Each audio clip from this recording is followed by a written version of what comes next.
Did you see the stylish? Welcome to the Young IPA podcast. I'm James, this is Pete. G'day everyone. It is episode 131 and it is the 17th of October. We've got a big show for you guys coming up. We're going to be talking to Amanda Stoker MP. She is one of the rising stars of the Liberal Party, I'd say. So it's really exciting to get her on the show, talk about her story and talk about where it is for the Liberals right now.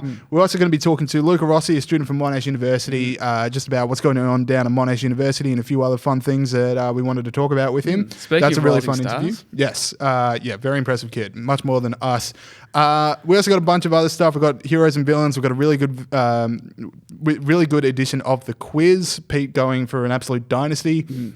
A whole bunch of stuff. The Nobel Peace Prize, another banking inquiry. Pete, anything you're looking forward to? I'm looking forward to speaking to Luca. As you mentioned, it was a great chat. Also, I feel like there's a lot of hypocrisy in this edition. Really? On our behalf or theirs? Maybe a bit of both. Yeah. And also, it's a very good quiz. It is a very good quiz. All right, but let's start off with Extinction Rebellion because that seems to be one of the big stories. Yeah. Last week saw all the protests around the country. There was like and the world. There were like 7 days of protests in Melbourne. There seemed to be a lot of media coverage for them. I never actually saw a protest, so I'm wondering how influential it was. Maybe I was just in, the safe areas, as Pete pointed out last week. Because you live in a hipster area. I do live in a hipster area. But anyway, so what's come through is that more than 40 climate activists in Victoria are facing up to 5 years imprisonment after a week of protests that reportedly cost the state $3 million. So the Victoria Police have said that 16,000 patrol hours involving officers from the Public Order Response Team, the Mounted Branch, Highway Patrol, Brawler Vans, Search and Rescue, as well as logistic advisors and drones operators. I'll tell you what, for 40 climate activists that got arrested, that is a lot of manpower. Well, is being the policeman much harder than I think it is? That is a lot of people. I'm not sure how hard you think it is or how hard it actually is, but credit where it's due. They wanted to cause mayhem and they managed to do it. They have caused logistical mayhem for the police. He also said officers were diverted from proactive operations, including family violence, roads, and drug squads, with the overtime bill alone expected to hit hundreds of thousands of dollars. Now, I think if the road squad and the drug squad were monitoring Victoria Police, monitoring the climate protesters, I still think they're in their purview. There's going to be a lot of road problems and there's going to be a lot of drug problems as well. If anything, it might have made it easy for them, just all being in one place. Yeah, and then this raises the thing because while neither of them should have to pay for the Victoria Police to do this stuff, if the Victoria Police are going to charge Milo Yiannopoulos or Lawrence Southern for the protests outside their events, then by that logic, the climate activists should have to pay as well. Exactly. Neither should pay. That is not my point.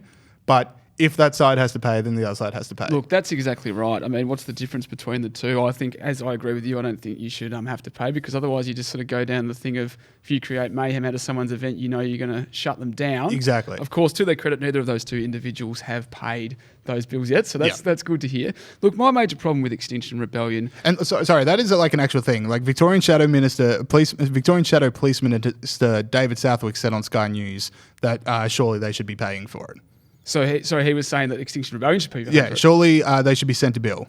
Well, yeah, I mean, as I said, look, I think it could go down the old black hole of any time you cause a bit of mayhem out of someone's event, they're in trouble.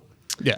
So your thing with Extinction Rebellion? So my thing with Extinction Rebellion, I've gone in a slightly different direction. On the weekend, when was it? I think it was on Saturday in Melbourne down Elizabeth Street. I want to show a bit of footage of the nudie run from Extinction Rebellion. Play the tape. Family show, Pete. Stop the extinction! Stop the extinction! Right, so for those listening on the listening apps and not showing the footage, that is just Extinction Rebellion doing their nudie run. Yep. But James, you've seen naked people before. That is not a nudie run. They are all wearing underwear. I'm sorry. If you want to see nudity, play the nudity salt. No, I'm just kidding. I'm not going to put any nudity on. That is not nudity. All right. They've got their underwear on. If you reckon the planet's going to end in 3 years, get your knob out. We'll see. Pete making a very brave stand for more nudity on our streets. A lot of creepy blokes in that footage as well, I might add. A lot of people would go, hang on, why don't we just bring in Shane? Why do we need to take our clothes off? But not Pete. Pete wants more nudity. So, if you dink him. If you dink him, says Pete.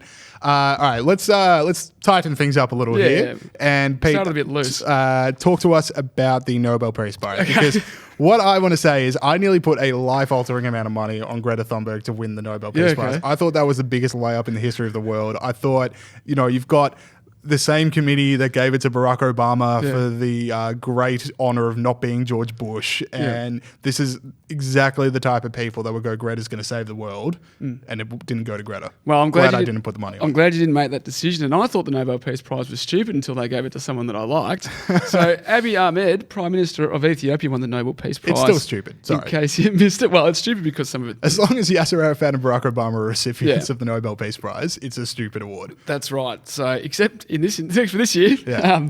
He's a good guy. The Nobel Peace Prize is stupid. Yeah. Both things can be true. That's true. Okay, so most of the attention for Abiy Ahmed for getting the prize has been on his political achievements. He's reduced conflict. Ethiopia is engaged in a very long war with Eritrea, which he's managed to take significant steps towards stopping. He's also been able to broker peace in South Sudan and mediate a dispute between Kenya and Somalia. And his push-up game is strong. That's if anyone right. saw the clip that went viral, the man can push up. That's right. He had a push-up competition with some of his political rivals. No, with soldiers. Yeah. With actual soldiers. Who were his political rivals. Yeah. But like, he was out push-upping soldiers. Yeah, and he won, which means that he won that conflict. Anyway, he's also released 60,000 political prisoners from jail. He's ended the repressive civil society law and has recultivated independent media in the country, which is very authoritarian up till now. Now, what hasn't got as much coverage for Ahmed is his economic achievements, which in February to the Financial Times he described as, my economic model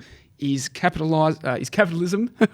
This has consisted of privatising the government's telecom sector, selling off stakes in state energy, shipping and sugar companies. And there's also plans to launch a domestic stock exchange in 2020. Ethiopia's economy is expected to rise by 9% this year, James, which, to be fair, was going pretty well anyway before Ahmed got in. Anyway, that's Abiy Ahmed. I don't want to get too carried away because things can change very quickly in a place like Ethiopia, but at the moment he's doing a great job. Yeah, and that echoes exactly what we were talking about with Val Sloan last week, which is the path to alleviating poverty in places like Africa isn't foreign aid. It is countries developing institutions and embracing free market capitalism. Like, that's how you get things done. Exactly right. Fantastic stuff. All right. So the other thing we want to talk about is we're having another banking inquiry. So let's prepare the media circus because we're going through another one. Josh Frydenberg has instructed the ACCC to look into another inquiry for the banks because they failed to pass on interest rate cuts as much as Josh Frydenberg would like.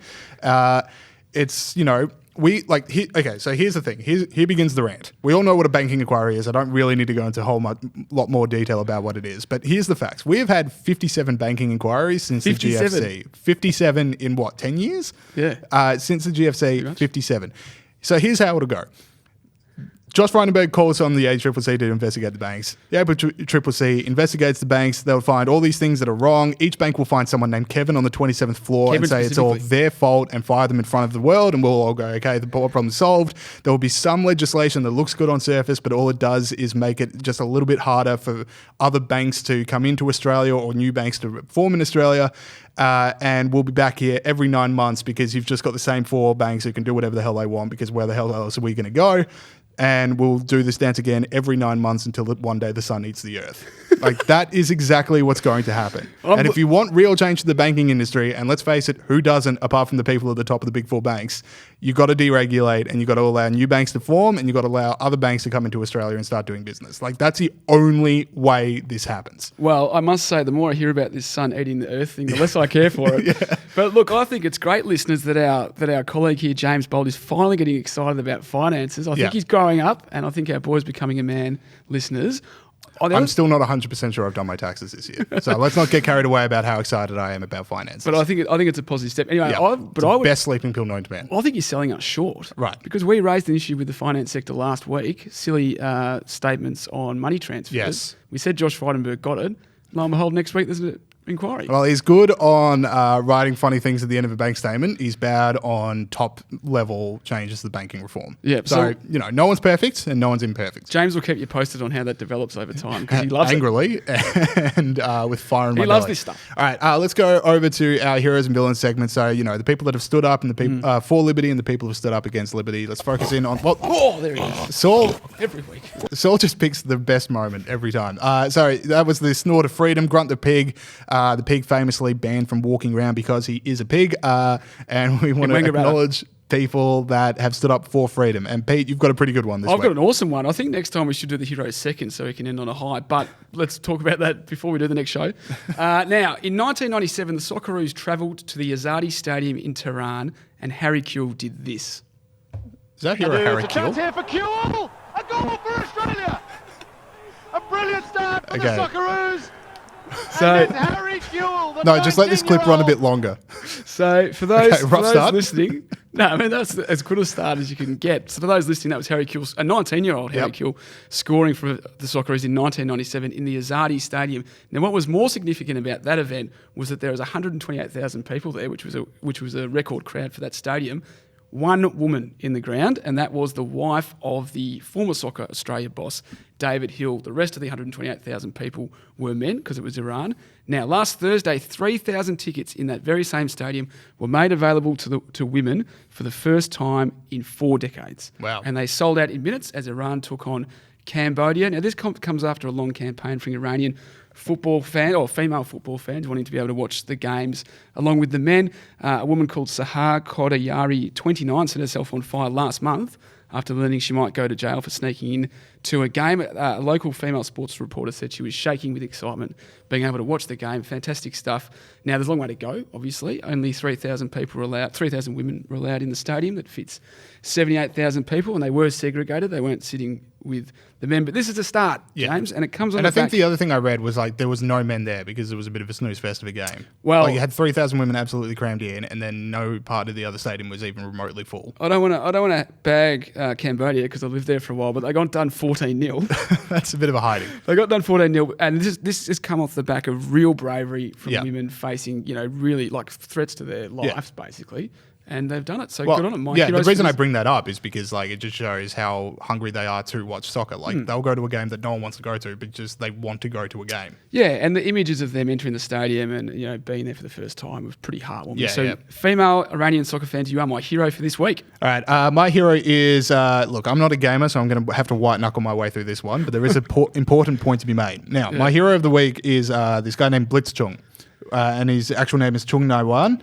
Now, he is a gamer professionally with a game called Hearthstone. I don't know what that is. But anyway, people might know this story already before I start speaking about it.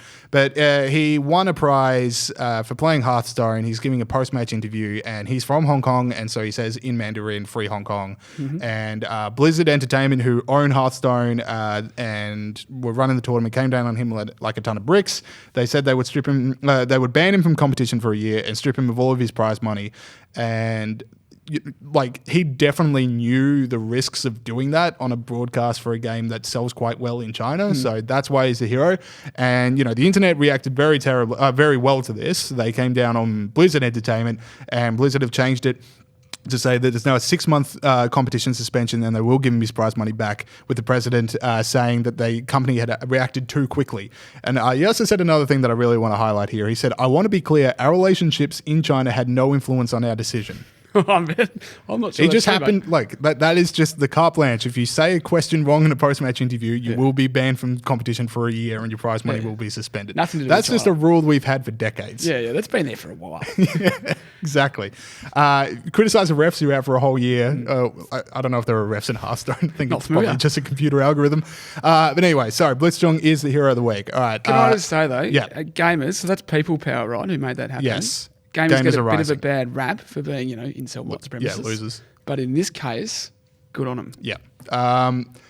Had a joke, but I'm not going to make it. All right, let's move over to our villain segment. Pete, talk us through, the Walter Peck or Howard Peck? Walter Peck Tyranny Award for standing up for tyranny and standing up against freedom. So, Pete, or have just sucked. People that have just sucked this week. Yeah. And I think that's where your one falls into. Yeah, a little bit. So, James, I want you to imagine Yeah. if Alan Jones said this about a left-wing woman. All right, let me think. So it's going to come up on the screen for those watching at home. Yeah, let me get into character as someone who is easily outraged by what Alan Jones says, despite I never listened to the show. Yeah, it wasn't Alan Jones, it was Tony Windsor, but I'm just asking you to play a thought process. Now, what this tweet says, I have some sympathy for KAK, which is Kerry Ann Kennelly. Yep. She's not the first person to have an adverse mental impacts from plastic surgery. It's called dipstick syndrome and is exacerbated by seeing other bodies lying around when not happy in your own.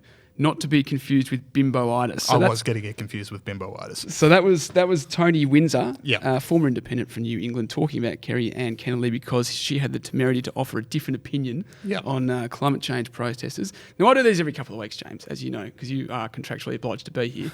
I do every couple of weeks. I have a left-wing man who is abusing a right-wing woman because they can't deal with a woman disagreeing with them. Yeah. We had Jacinta Price a few weeks ago. She was abused because she had the temerity to talk about domestic violence. It's happened to Rita Panahi. It's happened to Miranda Devine.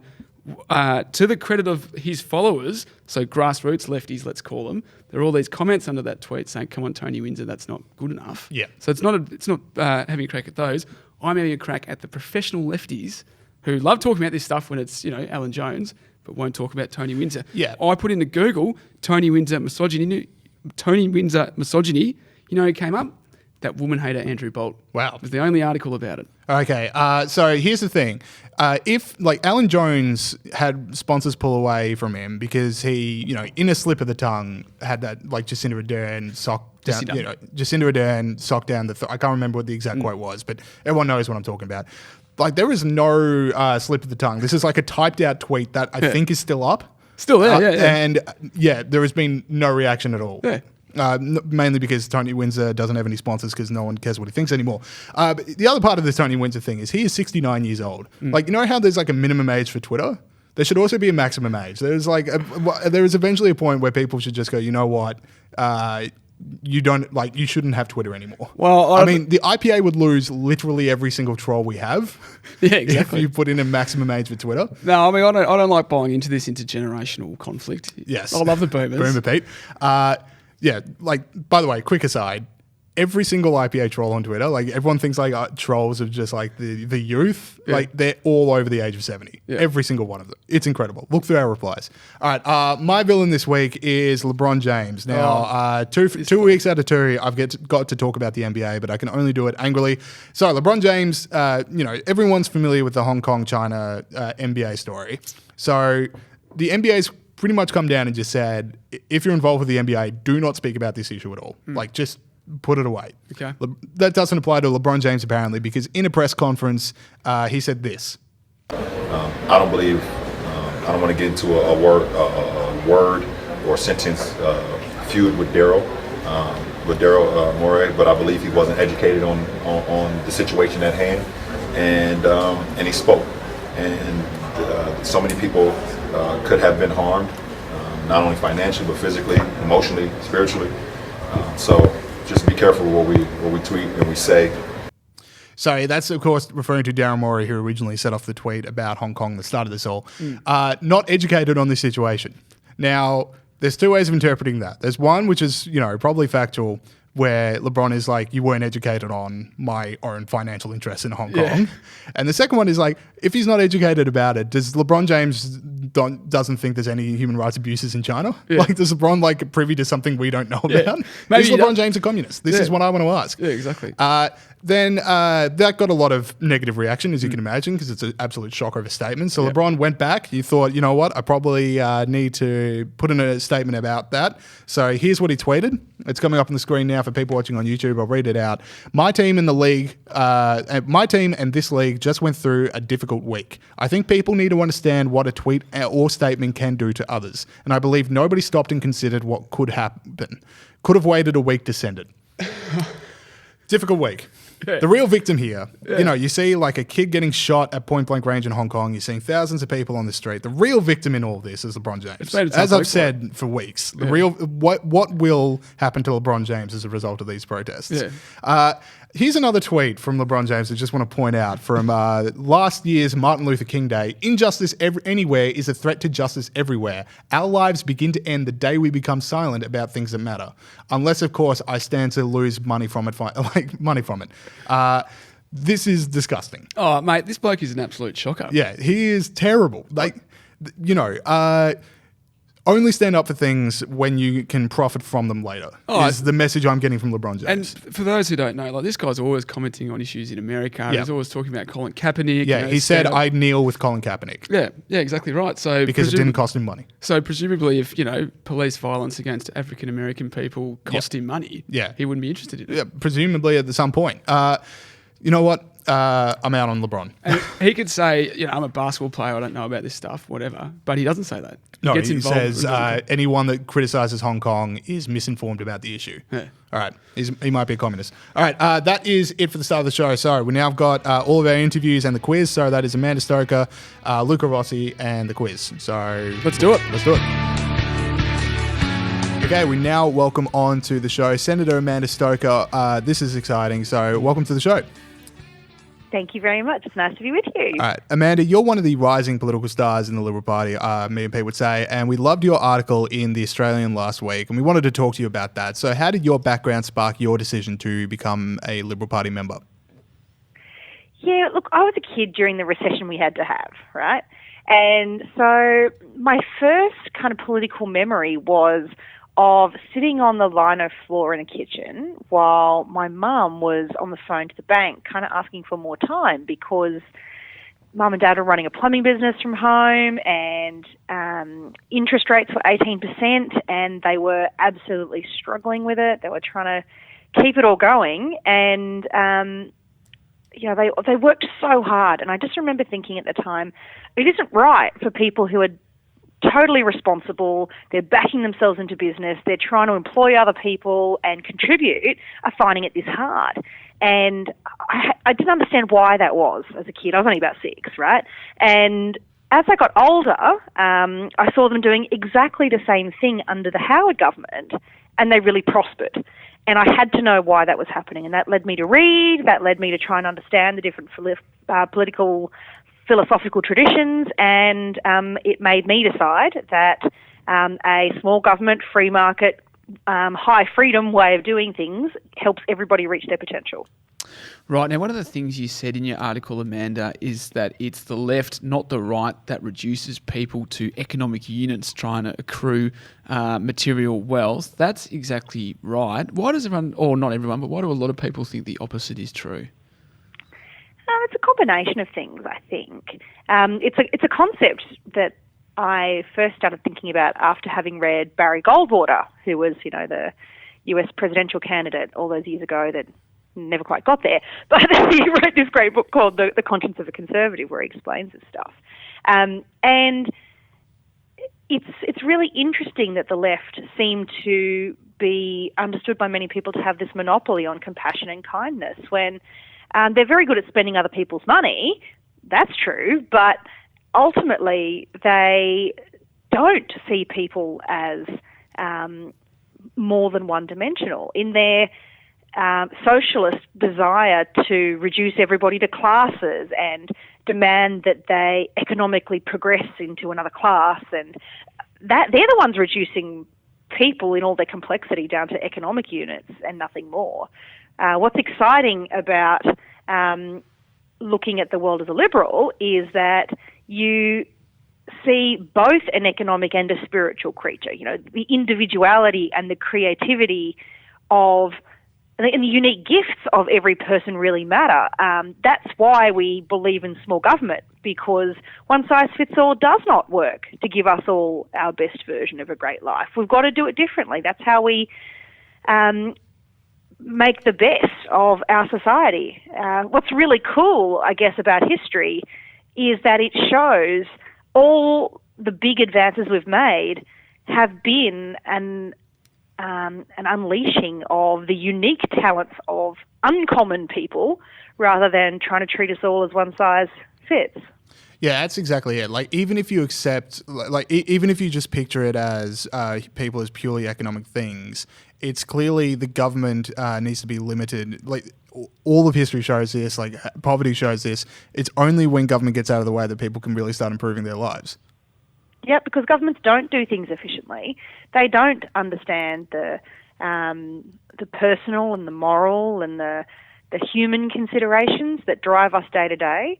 And when they try, they inevitably fail. It's a bit like when, those on the left talk about equality. What they mean is equality of outcome. We like equality as liberals, but we like equality of opportunity, because when you try and deliver equality of outcome, it can't be done, right? But even if you could, it would be so disappointing it'd just be the lowest common denominator. And that doesn't benefit anybody. It's really fascinating. But you asked why people labour under this misconception. And I think part of it is there has been a bit of a timidity on our side of politics in the last, decade or so, in which people have felt a little bit afraid to go there when it comes to matters sort of human and social and spiritual. They don't want to be called judgmental by going into discussions about kind of the personal or the moral, and that's kind of meant that we've abdicated parts of the conversation in a way that we need to remedy.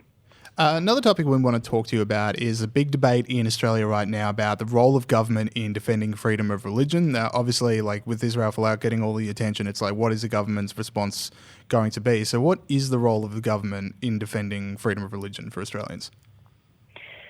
Look, in a perfect world, the way government should go about this, I think, is to take a big step back and say, what's gone wrong here? What's gone wrong is that we've brought in a whole bunch of discrimination acts that too much fetter people's ability to think and to express and to manifest their religious beliefs. So the right thing to do, as I see it, is to scale back or indeed remove entirely those acts, because they weren't truly needed in any event. I'm not saying the world was perfect and no one was ever horrible to one another. There were incidences, of course, but the common law had a way of dealing with this. You couldn't incite someone to violence, for instance, on any basis, let alone a discriminatory one, pursuant to the common law. And nevertheless, we brought these discrimination acts in and they've changed the landscape quite a lot. So while I'd like to see us get rid of those laws, politics is the art of the possible. And so what the government is doing is, instead of getting rid of the laws that are making this bad, they are instead trying to level the playing field by providing some protections for people who are of faith, so that they feel able to speak and to manifest their belief. I'm glad you mentioned in a perfect world you rip out all those discrimination laws, Amanda, because one of the things I think a lot of our listeners are concerned about is the idea that a religious discrimination bill enforces the idea that freedom of speech or freedom of religion is a gift from a government. It is a gift from the government rather than a natural and right. It's not, yeah. Terrific. Sorry, I didn't mean to interrupt you there, but you're absolutely right. These rights are not things that governments give us at their whim or take away. They are things that are inherent to who we are. And if you're a person of faith, that means they are a natural right, inherent in your very being as a gift from God. If you're not a religious person, I mean, it's core to who you are as a human. Governments can't take it away with a stroke of a pen. And so there needs to be a lot more understanding in our political conversations and more broadly about, I think, natural rights and some of the harm that's been done by so many people looking at rights through the framework of international human rights law rather than through the framework of natural rights. Amanda, you've been so generous with your time, but one thing we also wanted to get you on just before you were left for a committee meeting, I think it was. She's chairing as well. That you're chairing is higher education. Now, we know you're doing a whole lot of awesome work in the subject of higher education and freedom of speech at uni, so it's going to suck that this is going to be a 25 words or less answer, but how do we get freedom of speech back at Australian universities? Look, we need to make sure that the people who are running our universities understand the absolute non-negotiable necessity of intellectual freedom. And if they don't understand it and they don't enforce that as a cultural discipline in their institutions, then we need to be prepared to, I think, pull the levers of government that say you don't get taxpayer money if you aren't prepared to adhere to these fundamental principles. Because if you don't safeguard free speech and intellectual freedom, a university is not fulfilling its public purpose.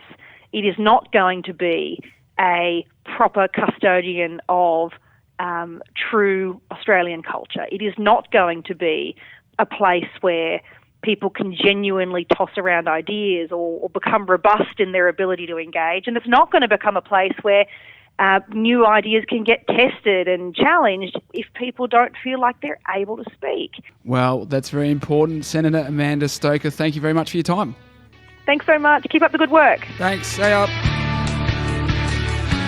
All right, we're here with Luca Rossi, a Generation Liberty member from Monash University, my old stomping ground. Luca, welcome to the show, mate. Thanks very much for having me. So the first thing we'd like to ask is, now you're in particular interested in the battles around climate change going on around Australia and around university campuses. Why is that?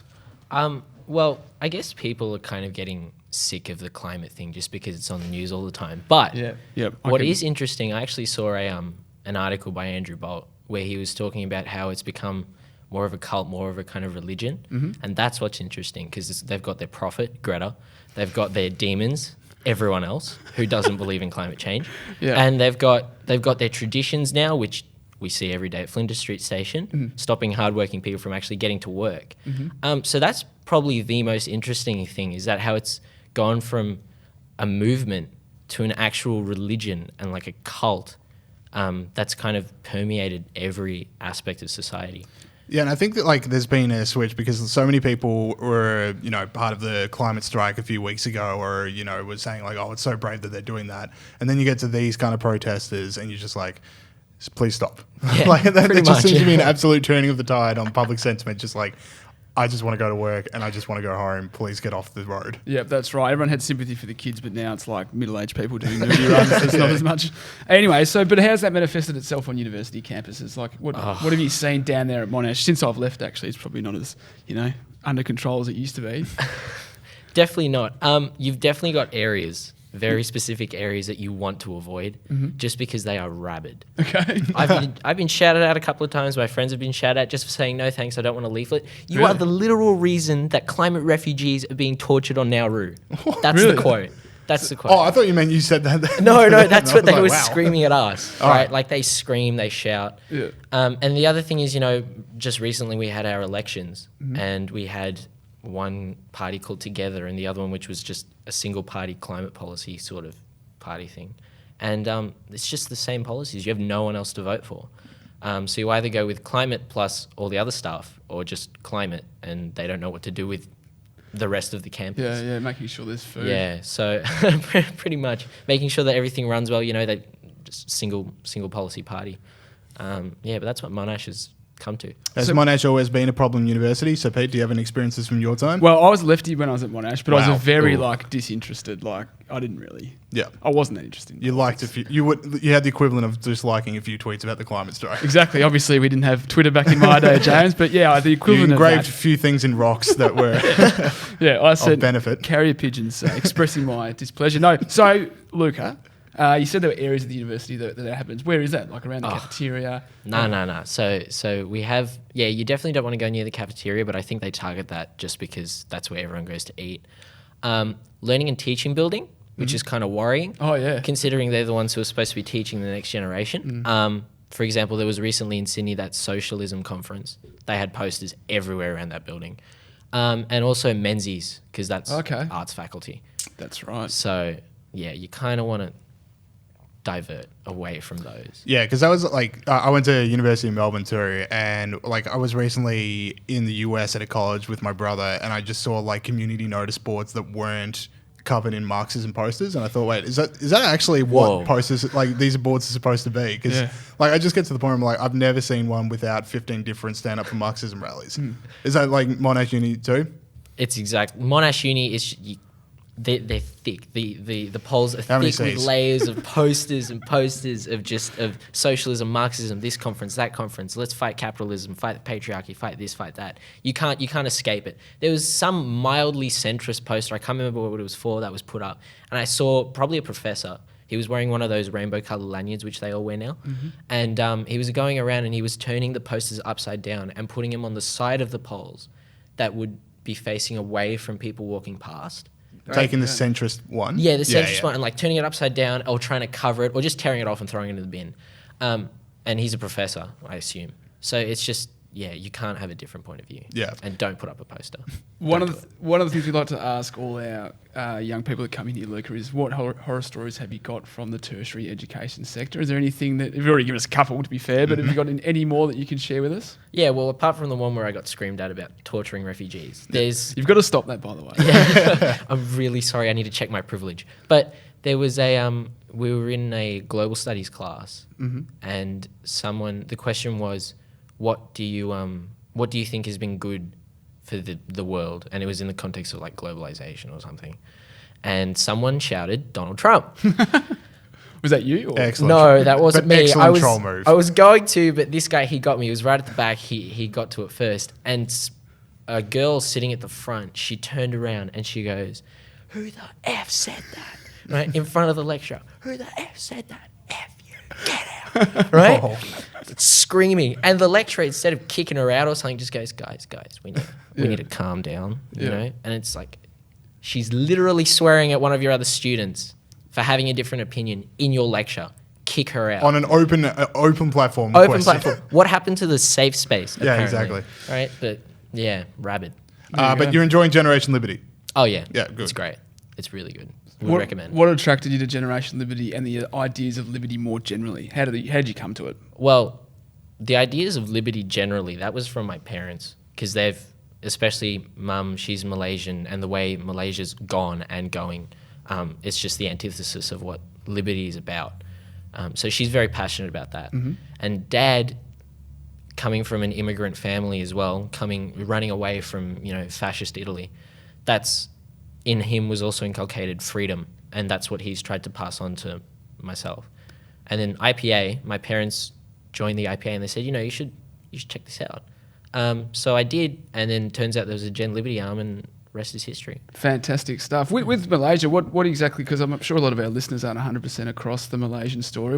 And at least 50% of the hosts. So if you could elaborate. So yeah, go into a bit more detail. Oh, well, it's... I'm sure everyone saw it was plastered all over the news recently. The party that had been in for 60 years since they became independent was elected out, and it was there were raids of their houses and stuff. And it was, for example, the wife had a wardrobe that was full of just handbags, really really expensive, like hundreds of thousands of dollars of handbags, for example, right? And it's because the thing is there's a cap on how much politicians can make. So obviously what they've been, and everyone knows that's what they've been doing, and finally there was an investigation.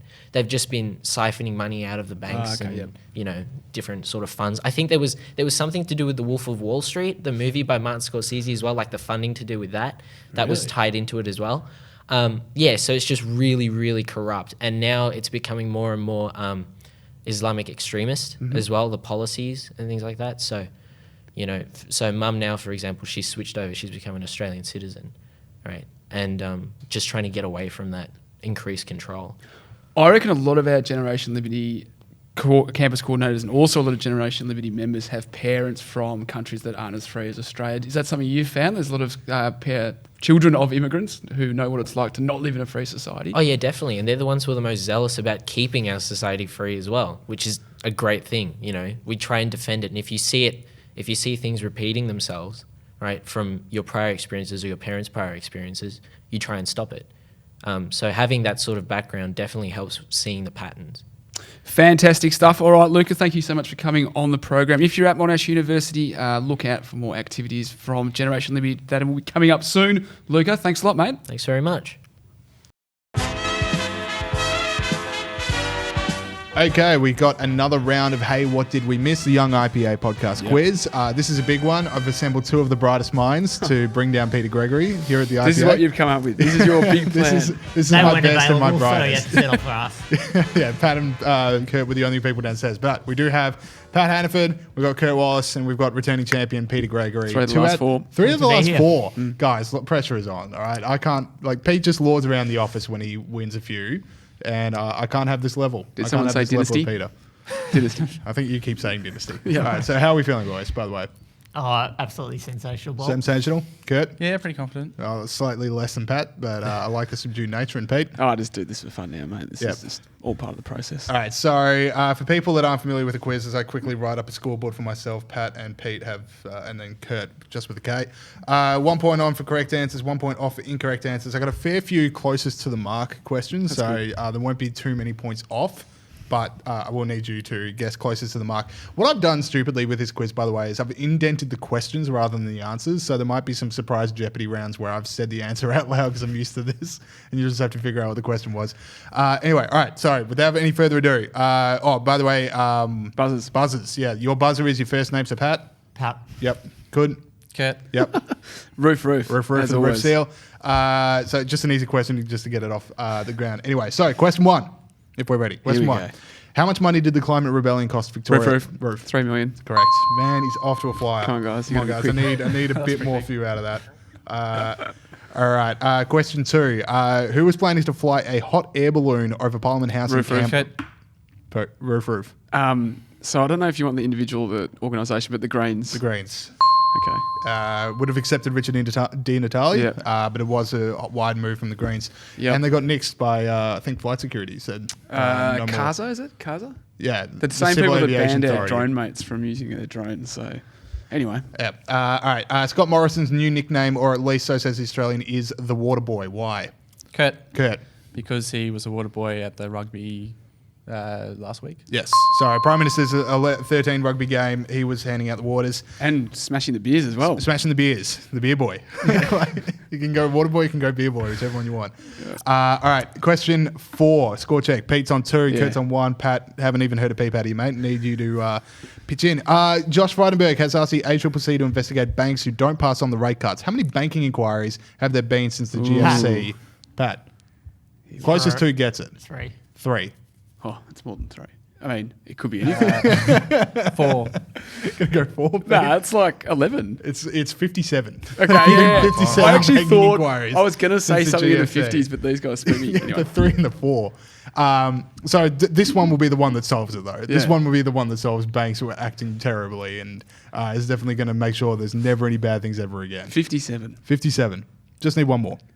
All right. Next question. So Nobel Peace Prize winner Abiy Ahmed won because he helped stop a war between Ethiopia and which other nation? Eritrea. Eritrea is correct. Sorry, Pete's on 3, Kurt's on 2, Pat still nothing. No, I'm on 4. Are you on 4? Yep. I got the Is last this 2 another score and the arrow first goal? 2. Oh yeah. So, but yep. Sorry. Bolts on -1 because of that. Just glad Pat's microphone's working. What is the name of the entertainment company that took prize money away from one of its players for standing up for Hong Kong? Good, Pat. mate. Blizzard. There we go. Pat is on the board. What was Eloise Kipchoge's finishing time in the marathon this week? Ooh. Closest to gets it. Okay. 1 hour, 59 minutes, 40 seconds. Okay, you're not going to get any closer than that. That's literally the right answer. Sorry, I think Kurt's got it. I was going to say 1:57. That's I mean, my best is 2 hours and 2 minutes, so not quite there. But Remember that day? There was a pub having a happy hour drinks 42.2 kilometres away. Just 41 k's away. So I got on my bike. All right. In the UK, the Queen's speech has just taken place. Pat. Oh, what's the question? They closed the door in her face. Incorrect. That is a point off for Pat. The Queen's face. The first point's on the Queen's face as well. Imagine that. That would be a rash institution. That would be. The absolute It's going to be the black shockwaves. rod where they closed the Yeah. The absolute shockwaves will go off if the Queen was just slammed the door in front. That's all part of the pageantry. All right. The question in the UK, the Queen's speech takes place this week. How long has Queen Elizabeth been Queen for?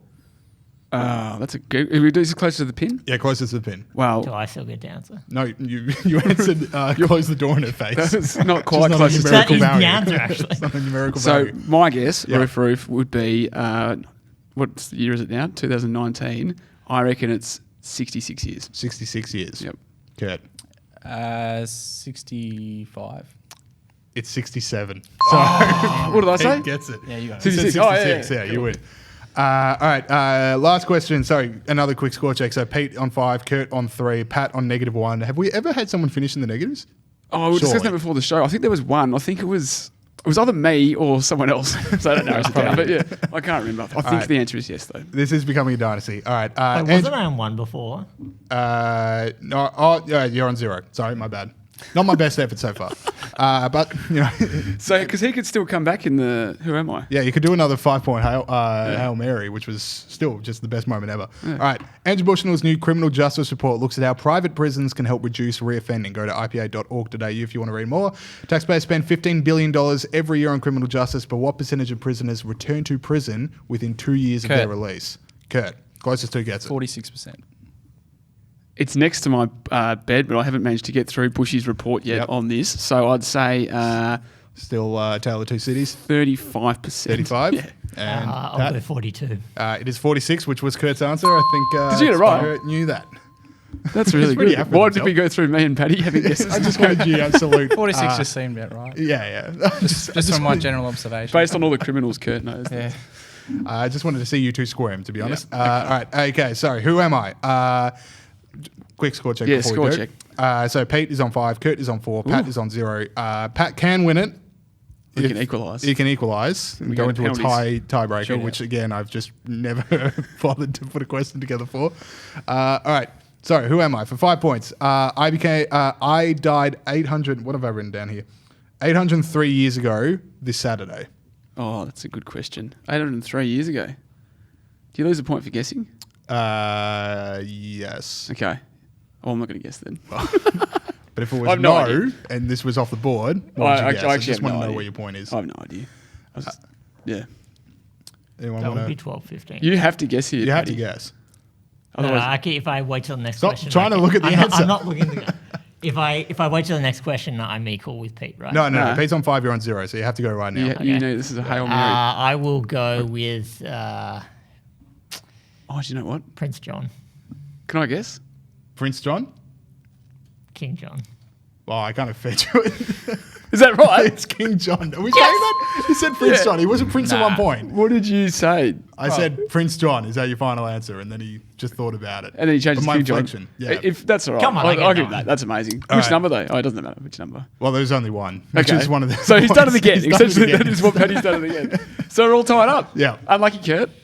Sorry, Kurt. Tiebreaker. Yeah, there will be a tiebreaker. Well, Kurt, if you could think of a question, the loser has to think of a question.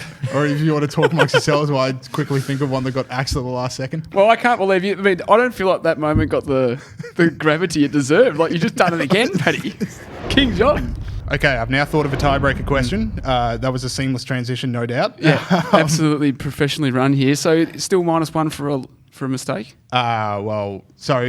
This is just whoever gets it right. So both of you will have the chance to answer, but only one of you can get it right. And please don't both get it right. So it's not like we go, but wouldn't it be one of us comes in first? Yeah. The buzzer comes in first because God help me if I have to think of another one. So again. if the person gets in first and gets it wrong, you don't lose a point. No, they lose a point and then I'm equal second. Yeah. And then Kurt comes in to challenge for it. Okay. All right. Sorry. Pat, Pete, hands on buzzers. Still not 100% clear what the rules are, but that's all right. All right. So, so it's just like a regular question. Yeah. If you get it wrong, the other person has a chance to steal, I guess. Yeah. Okay. Cool. All right. Done. Don't get it wrong, Paddy. Today, a Labor MP has put forward a motion saying he wants Parliament to debate declaring the climate emergency. What was the MP's name? Mark Butler. He was correct. It is a winner from nowhere. Oh, my headphones came off. That's one of the greatest comebacks in quiz history. That is better. The Stephen Bradbury would be ashamed. So, Paddy Hannaford's done that twice. No, he didn't win I just last like to time. make But he got the 5-pointer twice. Makes it dramatic. Yeah. Add some suspense So to the quiz. Pat didn't even go to answer a question until, 7? Don't know. He was And just then sat he wins. there waiting for King John I to think I got bolt. one wrong. You got to at some chill, point. and then you got to go off. You got to pick your moments, and then hit hard. Well, worthy winner, Pat. All right, Congratulations. well done. Pat, we'll have you back on next week. And Pete, the Back dynasty. on next week also. The dynasty hurts. That's all right. This is a hit to the dynasty. I'm still going pretty well. But Kurt, you were doing very well up until the very end there, so that's a tough one. Did you know the answer to the Who Am I? No, I didn't. Okay, well, We only got one question. Okay, fair enough. I did look at the criminal justice report and thought you were going to ask about how many private prisons there were. How many private prisons are there, Pat? 8. That's a good question for next week. Just for the people out there. 8 private prisons. All right, cool. We've got some more show for you after this. A dynasty no longer, Pete.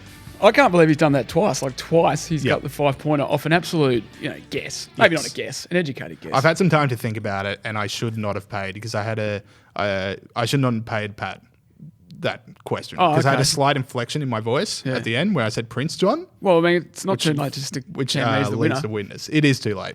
I feel I'm not telling it's a fad. Happened 10 seconds ago. I am not telling it's a fad. Like seeing his little face. No, that's all right. All right. I can't win every week. No, you can't. Pete, before we get into the stories and the segments that have made us laugh this week, we want to just mention Harold Bloom. That's right. Sad note, Harold Bloom, 89, died this week. An American literary critic, one of the greatest literary critics of all time. His most famous book was The Anxiety of Influence, which talked about how authors wrestled with their influences, so the people the people that inspired them and things like that. James knows where he's coming from. He also wrote bestsellers, The Western Canon and The Book of Jay. If you're a fan of literature and you've not heard of Harold, get on the internet and look around. There's heaps of articles about him, heaps of obituaries and things like that, as well as all the stuff he's written. So, look, he was very strong on the Western canon, maintaining Western literature as it was, as it's been going out of fashion at Western universities. He worked at Yale University. And he said, criticism in the universities, I'll have to admit, has entered a phase where I'm totally out of sympathy with 95% of what goes on. It's Stalinism without Stalin.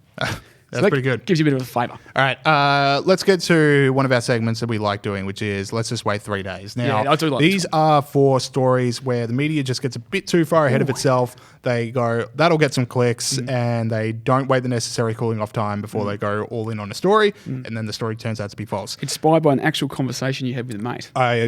Sure. I don't really want to toot my own horn too much with that one. But anyway, so I'm not the only person in the world that's thought of a cooling off period. You specifically said let's wait 3 days. Yeah, fair enough. All right.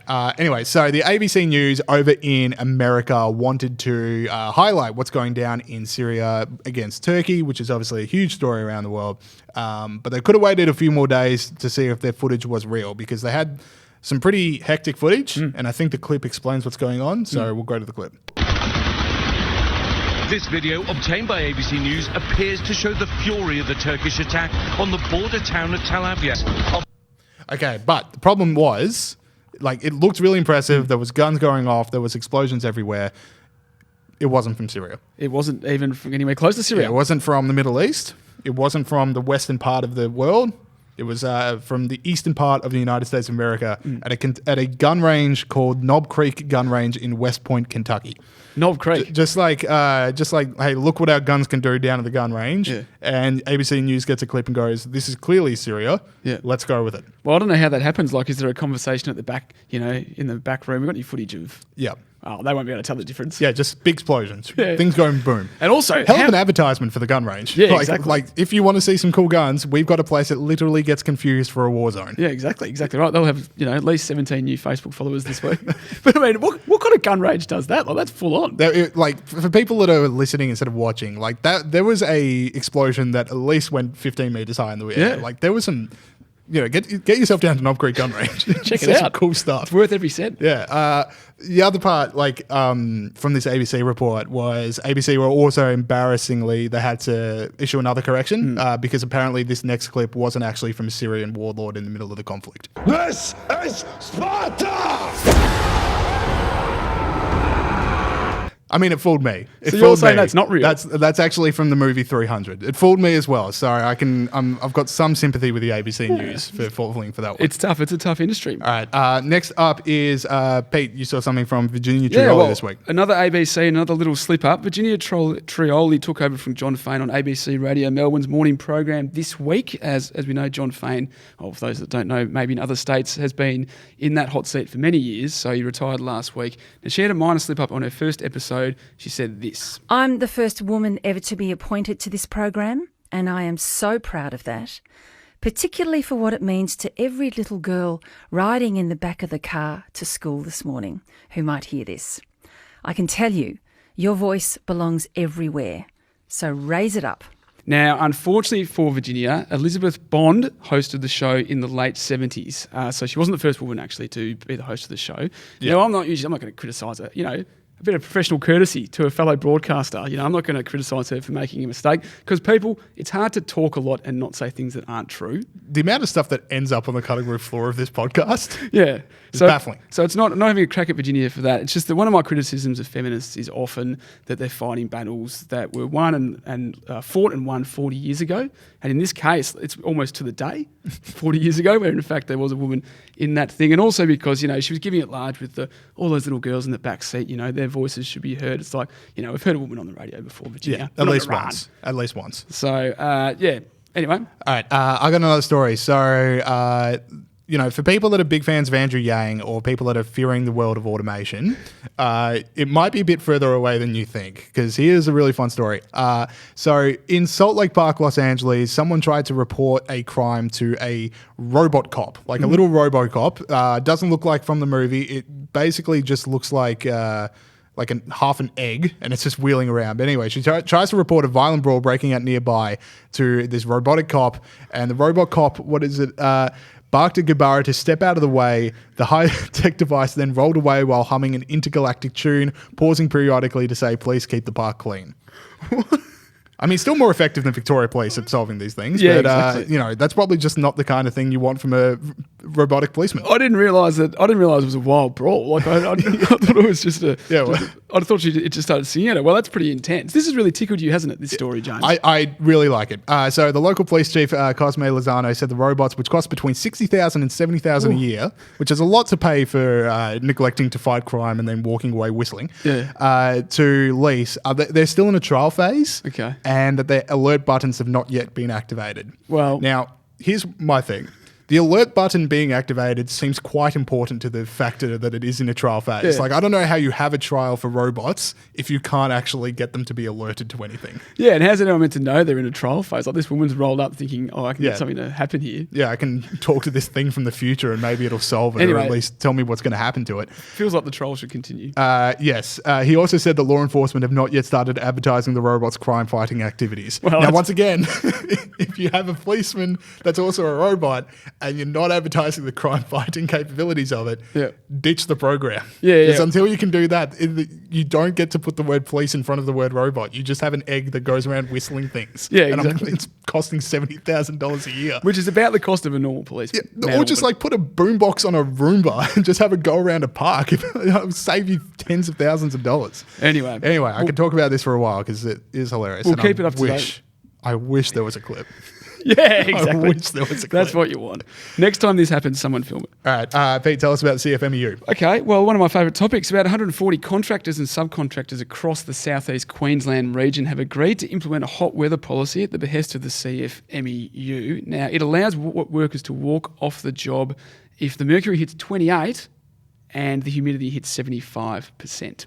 So that's every day in Brisbane, I'm thinking. Well, I think it's only 2 weeks leave. I think the Bureau of Meteorology, which I know you always trust, Peter, the Bureau of Meteorology data shows that there were 13 days over the past year where these conditions applied. I did see that and I just thought, that can't be right. Every time I've been to Brisbane, I've just been sweating. So look, if you're in Brisbane and you don't want to work too hard, get a job as a builder. I got to say, like, if construction workers in Brisbane can get day offs in those conditions, CFMEU should come down to the podcast studios that we've been using, and we would be multimillionaires. The amount of I love doing this podcast. The amount of sweat boxes, and then now in this one, which is an awesome studio, but it does get a little chilly. We would be millionaires. Oh, we're the real heroes, James. Yeah. We're we really risk ourselves to bring this podcast to you. Yes, exactly. All right, last story I want to talk about. The Victorian Liberal Party continues to just suck. Here is the latest advertisement that the Liberal Party's put on their own Facebook page. Their own Facebook page. And I'll explain why there it is in a minute. So if we can get it up on the screen, and for people listening at home, or just listening in general. Anyway, so it is a photo of Daniel Andrews looking a bit shady, and it says, Labor has a secret plan to privatise Vic Roads' Rego department, which means you'll pay more. For sale, Vic Roads. We got it. That is the Liberal Party to its own fan base. Yeah. Like, not even like the people that are like 50-50 and go like, oh, privatisation, I don't know about that. That is like, hey, you there, person that's voted Liberal, person that publicly likes a Liberal Party page. The other side, they're going to privatise something. Yeah. Like, Does anyone know what the word liberal means in Victoria anymore? It's like we caught the ALP doing what we want. Yeah, exactly. God for us, we'll continue to neglect our own principles. Yeah. Disgusting. Like, we give a lot of crap to Sydney, deservedly so, but we do give a lot of crap to Sydney. But we have got the Liberal Party and the Labor Party in a race to see who will let the state control the most things.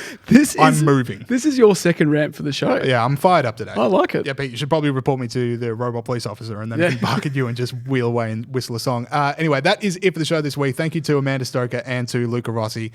Two really good interviews. Pete, sorry to hear that you lost the quiz, but you'll be back again next week, and so will Pat. And so if you're listening or watching, we're available on every single podcast app or platform. We're also filming the podcast and waving to the YouTube people right now and the Facebook Live people.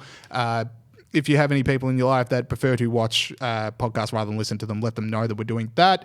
And if you are listening through Apple Podcasts, make sure you're leaving us a 5-star review. Helps us out with the rankings. And Pete, you've got something? I do. If you're in Melbourne this Sunday at 3 p.m, get along to the Stand Up for Nuclear event at Spring Street. Check it out on Facebook. No one loves nuclear energy more than Peter. See you guys next week. Stay up.